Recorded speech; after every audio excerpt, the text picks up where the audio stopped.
بسم اللہ الرحمن الرحیم اللہم صلی علی سیدنا مولانا محمد وبارک وسلم علیہ۔ آج جماعت اہل سنت صوبہ جموں کے جو ضلع پونچھ کے اور ریاستی عہدیداران اور زرعی عہدیداران اور تحصیل لیول کے عہدیداران ذمہ داران یہاں پر علماء کرام جامعہ معلوم کے اندر حاضر ہوئے ہیں۔ اس آج کی پریس کانفرنس کا جو مقصد ہے وہ یہ ہے کہ ابھی جو ہے حال ہی میں جو حکومت نے شراب کے تعلق سے حکم نامہ جاری کیا، جس سے پوری عوام کے اندر تشویش پیدا ہو رہی ہے، غم و غصہ پایا جاتا ہے، اور تمام مذاہب کے لوگوں نے اس کی رضامندی بھی کی ہے، مذمت کی ہے،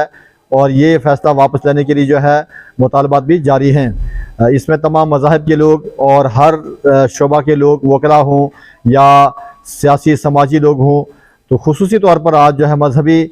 تعلق سے اگر بات کریں گے تو یہاں پر علماء کرام، مفتیان کرام، جماعت اہل سنت کے ارکان، ذمہ داران یہاں پر تشریف لائے، کیونکہ عوام کا بار بار جو ہے یہ تشویش کا سلسلہ ظاہر ہو رہا ہے اور بے چینی بڑھ رہی ہے۔ ان تمام حالات کو دیکھتے ہوئے علماء کرام نے یہاں پر آج یہ پریس کانفرنس کا جو ہے مکمل طور پر یہاں پر اہتمام کیا ہے۔ اسی کے ساتھ میں بہت سی اور بھی باتیں زیر غور رہی ہیں۔ آج جو یہاں پر جماعت اہل سنت کی جانب سے جتنی بھی باتیں سامنے آئی ہیں، اس کے تعلق سے خطیب اہل سنت حضرت علامہ مفتی فاروق حسین مصباحی صاحب، جو جماعت اہل سنت صوبہ جموں کے نائب صدر بھی ہیں اور ضلع پونچھ کی مذہبی نمائندگی بھی کرتے ہیں، علماء کرام، ائمہ کرام کے ساتھ میں وابستہ ہو کر کے یہاں پر تشریف لائے ہیں۔ ان کی بات جو آپ سماعت کریں گے، اور جو ہمارا مطالبہ ہے متفقہ طور پر علماء کرام، ائمہ کرام کا، جماعت اہل سنت کا، وہ جو ہے مطالبہ انشاءاللہ تعالیٰ آپ کے سامنے پیش کیا جائے گا، اس کو سماعت کیا جائے گا۔ بسم اللہ الرحمن الرحیم۔ جہاں تک شراب کی مذمت کا تعلق ہے، اگر مذہبی طور پہ دیکھا جائے تو مذہب اسلام کے اندر یہ حرام قطعی ہے، اور اس کا قطرہ قطرہ حرام ہے۔ جو آدمی اسے پیے گا وہ فاسق مولن ہے،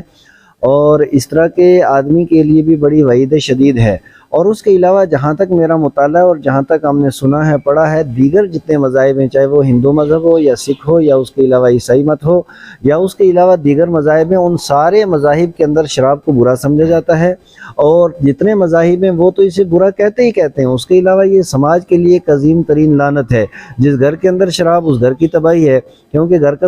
جو سربراہ ہوگا وہ اگر شراب پی کر کے نالی کے اندر لیٹا ہوگا اور کتے اس کے منہ کے اندر پیشاب کرتے ہوں گے، تو اس کے بیوی کے، اس کے بچوں کو مودی صاحب یا گورنر صاحب تو آ کر کے نہیں نہ پالیں گے۔ اور اسی طریقے سے جس طریقے سے یہ شرابی ہم نے اپنی آنکھوں سے دیکھا، جو بھی شرابی بندہ ہوتا ہے معاشرے کے اندر، سماج کے اندر، سوسائٹی کے اندر، علاقے کے اندر، شہر دیہات کے اندر، اس کی کوئی ویلیو، کوئی قدر و قیمت نہیں ہوتی ہے۔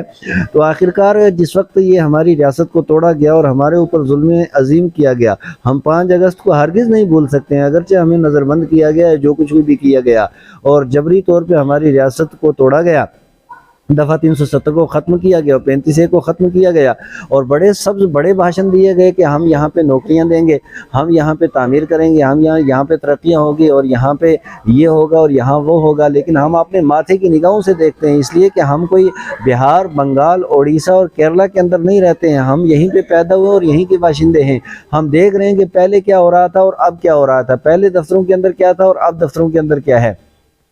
پہلے نظام کیسے چل رہا تھا اور آج جو ہے وہ نظام کیسے چل رہا ہے۔ آج میں تو ببانگ دہل اور واضح الفاظ کے اندر کہوں گا کہ نہ ہی یہاں پہ کوئی یونیورسٹی بنی ہے، نہ ہی یہاں پہ میڈیکل کالج بنا ہے، نہ ہی یہاں پہ انجینئرنگ کالج بنا ہے۔ یہاں پہ ضرورت تھی تعلیم کی، تربیت کی، یہاں پہ ضرورت تھی روزگار کی، یہاں پہ ضرورت تھی نوکریوں کی، یہاں پہ ضرورت تھی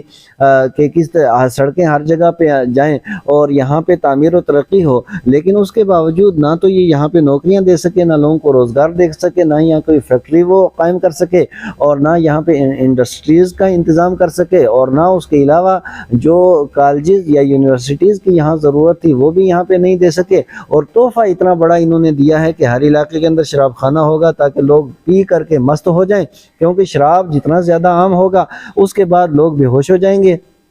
پھر وہ نہ صحیح اور غلط کی تمیز نہیں کر پائیں گے، اور غلط اور صحیح کی تمیز نہ کر کے پھر جو ان کی بنیادی حقوق ہیں ان سے یہ لوگ غافل ہو جائیں گے۔ یہ ریاست جموں کشمیر کے اندر کے ساتھ عظیم ترین اور بہت بڑی سازش ہے، اور اس سازش کو ہم سارے لوگوں کو، جو بھی ہندو ہوں، مسلم ہوں، سکھ ہوں، عیسائی ہوں، کسی ذات کے ہوں، برادری کے ہوں، مل جل کر کے اس کی لڑائی کے اندر ہمیں شریک ہونا ہے، اور یہ لڑائی لڑنی ہے، اور انشاءاللہ تعالی ہم اس کے اندر جیت کر کے رہیں گے۔ اور اس وقت دیکھیے مطالبہ، کیونکہ یہ صرف صرف ہمارا جماعت اہل سنت کا مطالبہ نہیں ہے، یہاں کے ہندو کا، یہاں کے سکھ کا، یہاں کے عیسائی کا، ریاست جموں کشمیر کا جو بھی باشندہ ہے اس باشندے کا ایک ہی نعرہ ہے کہ جموں کشمیر کو شراب مکت بنایا جائے، اور ہر یہاں نہ شراب کی ہمیں دکانیں چاہیے، اور نہ یہاں ہمیں شراب کا سلسلہ اور نظام چاہیے، اور نہ یہاں شراب کے لائسنس چاہیے۔ اگر آپ کو یہاں پہ لائسنس دینے ہی دینے، آپ انڈسٹریز کے دے دیجئے، آپ روزگار کے دے دیجئے، آپ اس کے علاوہ یہاں جو نوجوان ہمارے بے روزگار ہیں، اب صاف ظاہر ہے کہ جس وقت نوجوان ہمارا بے روزگار ہوگا وہ اپنے گھر میں بیٹھ کر کے نشے کے اندر تو مبتلا ہوگا۔ اس کے علاوہ ہم نے دیکھے کہ ایک طرف اگر گجرات کے اندر شراب بند ہو سکتی ہے، اور بہار کے اندر اگر شراب بند ہو سکتی ہے، اور دوسرے علاقوں اور خطوں کے اندر اگر شراب بند ہو سکتی ہے، تو یہ کیا ادھر سے بند کر دی اور جو ادھر کا وہ پرافٹ سارا جموں کشمیر سے آپ وصول کرنا چاہتے ہیں؟ لہٰذا جموں کشمیر کے اندر کسی طریقے سے بھی شراب منظور نہیں ہے، کسی صورت میں یہ شراب کی دکانیں جو ہے وہ